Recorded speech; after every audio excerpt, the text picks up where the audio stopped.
Hello. The 2024-25 season is now wrapped up. Sunderland obviously Premier League bound, but Champions League is the definitive end from me mentally in anyways when everybody across Europe is done and dusted. You've got the people starting to be rumoured left, right and centre, who's going where, but that Champions League final, 5-0 to PSG, first time winners, deserved. So what a dominant display that was last night. And yeah, now it's all just about prepping for the 25-26 campaign. Now, for me, I've got a couple of videos around the rumour mill in the works, just in my little notepad with the script there. But just a quick shout out, I'm going to be on the Bilbao Black Cats channel for a post-season celebration, and that's what the rest of this video is. It's my time in that call, so enjoy. Talking to that, I'm going to have to fuck up. See you in a couple of minutes. Oh. Right on. Right, and the last person is Ant. Ant is in Alice Springs in Australia as well. Two down unders today, two Aussies. How are you, Ant? Good evening to you. Good evening, mate. Good evening. Good morning, wherever you are. Mate, I am. Yep. Yeah. God, it still hasn't sunk in. By the way, like, just a decade of pain and suffering, and then I don't know. If you told me that, like, the last 5 games at the end of the season we're going to smash Coventry and Sheffield United out of the playoffs, I don't know. Like, I'm just still buzzing. Still hasn't sunk in. We're Premier League. Yeah. Yeah. I'm excited as fuck. It's going to be a good year ahead. Just for the love of God, I was literally just pacing around the living room going, will you just blow the whistle? Because it was like 105 minutes or something. I'm like, will you just blow the whistle? Yes, it was a long night. Yeah. And Ant, I imagine a similar time for you? Oh, yeah. We're only half an hour behind, but I think you've got the fortunate position of my entire time of watching the game is on YouTube. So minute by minute, you can see my frustration. When the Sheffield second goal went in and it got ruled out as offside, there was like that confusion of VAR and it going our way, and I was like, we've got to capitalise on this. That is a gift horse. So yeah, the last couple of minutes, Tommy Watson of all people to score his swan song goal, unreal, buzzing, yep, jumping around, pissed out my skull. I was kind of confident going into it. I was quietly confident, as I have been with the last couple of finals. But it almost didn't look good in it after a minute, when Anthony Patterson had to pull off that worldie, and sadly Luke O'Nien suffered that freak injury. Did that kind of put a downer on you and make you kind of wonder, like, oh shit, this might not go our way?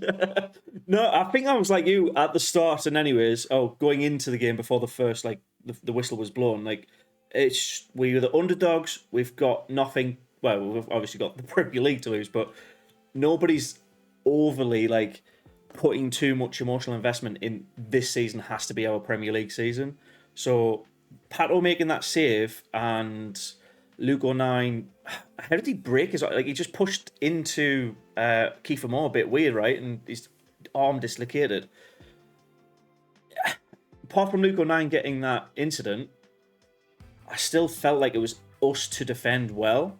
We were going to be bombarded, and it was about the quality and how well we manage against that. So, yes, it was a telltale sign of how the first half went, but the fact that it only ended 1-0 at half time was again, we've done it against Coventry the other week. We come back into games. If we've got the drive and determination, as long as we don't drop our heads, we've got a solid set of players who just love the game. So, no, I was still very optimistic that we could do it, but I wasn't overly. I wasn't going to cry for weeks and weeks if we didn't win. That makes sense. I was still got that. Oh, how do we go? How do we grow? Because again, underdogs. Whenever an underdog wins, happy times. Technically, by the rules, VAR did its thing. If that was during the league, though, it would have stood as 2-0. So count our lucky stars. Little bit of a fun fact: it's our second ever game with VAR in it. Wickham was the first. This is our second, and it's the first time it's been called into action, and it's gone in our favour. So, Yeah. a lot of those kind of decisions are going to be going in our favour next season. You know, the ones where you're just I like, think so. oh, I think so. I think Luke O'Neill needs to be very, very, very, very, very careful. But I think a lot of our decisions might go our way now. If it's about money, the Premier League can pay for the entire EFL to have VAR. If it's going to be one rule for one game and not for the other, that's where I get the discourse. But VAR, the way it was implemented at that Wembley game was perfect. That's exactly what you want to see. But normal play corrected because it's the right thing by the unfolding of the moment. So yeah, that's what you want. You don't want decisions that are wrong staying wrong. That's when it starts to get a little bit. What are you doing? What's the point? Watson, Isidore came on, 3 attacking changes. He went for it, and it bloody worked, didn't it? It did indeed, and I think it's a little bit of like natural, like Sheffield United at that moment. They're in the lead. All they need to do is not concede.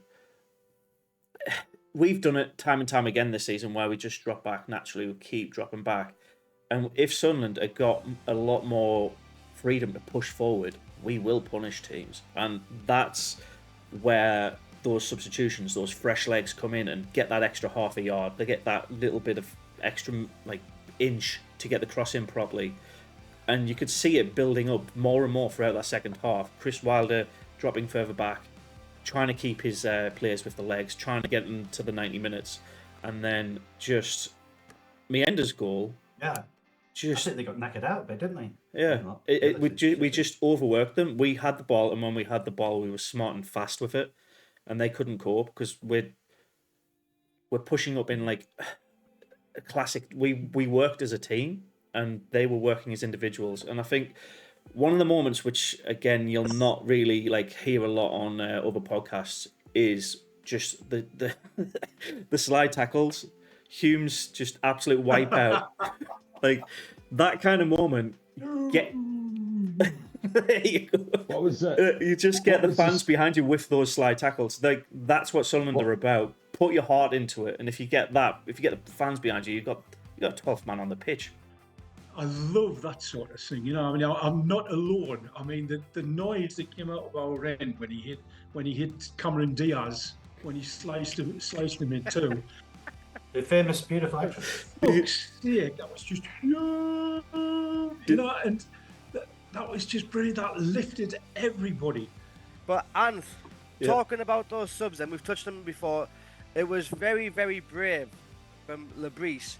One, to take off your captain in a final, even though he didn't have a good game, and he admitted that. I think he said he was like cramping up and everything.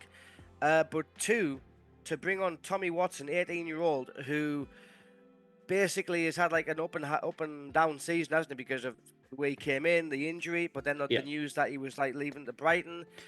His 3 performances after that, because he played crap. Where let's be honest, he played crap after that announcement was made. He got dropped, didn't have much playing time, so it was very brave from Lebris to put his trust in him, wasn't it?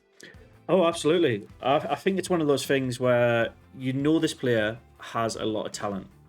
From Lebris' standpoint, and maybe just like factually, it's a local lad for a local lad, so you still get a local hero. So you'll not get those kind of fans who go, well, why did you take out the local lad for a foreign player or player who doesn't get the club? So maybe that's why he's chose Watson to directly replace Dan Neil.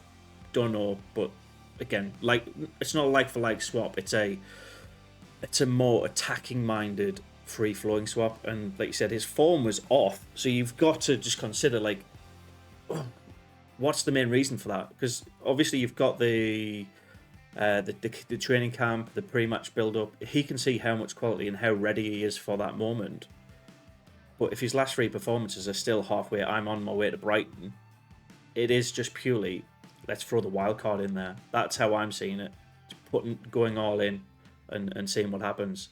So luckily, Watson's a professional, and I think that's made abundantly clear just by how he performed as soon as he came on the pitch. He wasn't sulking, he wasn't shying away from passes, he was asking for the ball pretty much every minute, which Dan Neil wasn't. So it was that more. You've got somebody who's more match Do ready. you think he looks a bit of a misery guts at times, though? Tommy Watson. Yeah, if you're looking Now. yeah, Come on. if you're looking at people who will always look miserable, have you ever seen Patrick Sullen. Roberts? You'd think they'd be full of life and joy. They're playing for Sunderland. I'm just coming on for Wembley. My boyhood club. Punchline staggering across the field. Oh, just over here. Okay. That's just a few of my snippets, my takes from the podcast with Lee and the rest of the lads on Bilbao Black Cats. I'll leave the link to the whole podcast and his channel in the description. If you want to watch the full potential 2-hour podcast, be my guest. Get involved in the conversation. So there's a new bridge in Sunderland, going from Keele Square to the Stadium of Light. People are outraged that one of the nominations for the name on the shortlist isn't Regisler Bridge. Only right. Should be Register Bridge. I know I don't live there anymore, but still, it should be Register Bridge. Yeah, Shouldn't be up for conversation. yeah, absolutely. Until then, well, lads, bye-bye.